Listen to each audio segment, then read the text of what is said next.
वर्षी किंवा मुलाची वय 21 वर्षी ही लग्नापूर्वी आहे. त्याच्या अगोदर लग्न झालं तर ही गुन्हा आहे. बालविवाह झाला तर माझ्यासारखी मुलीचे महत्त्वाची गोष्ट चुकते. जीवन हा जीवन नसून अभिशाप बनतो. जीवन हा जीवन नसून अभिशाप बनतो. याच्यावर अन्याय अत्याचार होतो. त्याला शिक्षण घेता येत नाही. मला पण हक्क आहे जगायचा.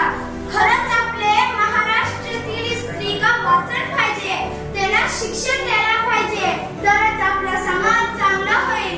हे माझे समोर बसलेले तुमच्या हातात आहे.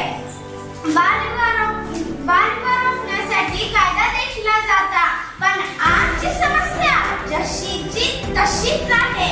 बालविवाह झाला तर माझ्यासारखी पोरगीचे जीवनाचे महत्त्वाचे गोष्ट चुकते. बालविवाह रोखवा.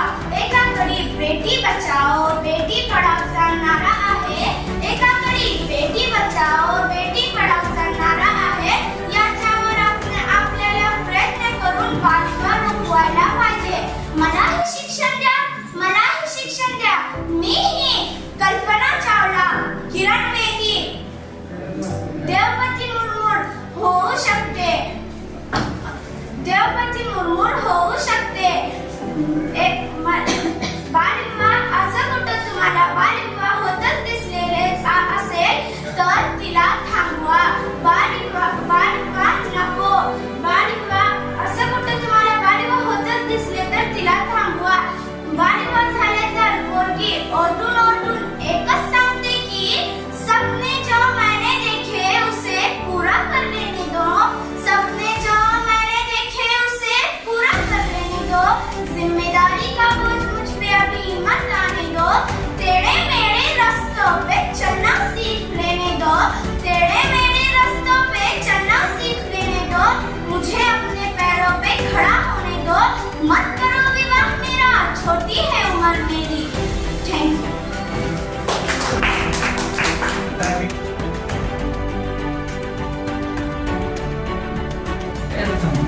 स्टार्ट. मेरा नाम इकरा वसीम है. मैं दूसरी जमात में पढ़ती हूँ. आज मैं आपके सामने एक छोटी सी तकरीर पेश करना चाहती हूँ. मुझे उम्मीद है कि आप गौर से सुने. बेटियां तो पापा की शहजादी होती है. सारे घर का दुख दर्द घर में बांट लेती है. बेटियों से ही जन्नत है. जब बेटी रोती है तो माँ उसे चिल्लाती है और गालियाँ देती है. और जब बेटा रोता है तो उसे मोबाइल देती है और उसे समझाती है. हमें बेटियों से मोहब्बत से बात करना चाहिए और बेटियों को गालियाँ नहीं देना चाहिए. ऐसा नहीं हम बेटों को बाहर भेजते हैं और बेटियों को घर में बैठाते हैं. हमें बेटियों को और बेटों को कॉलेज स्कूलें पढ़ाना चाहिए.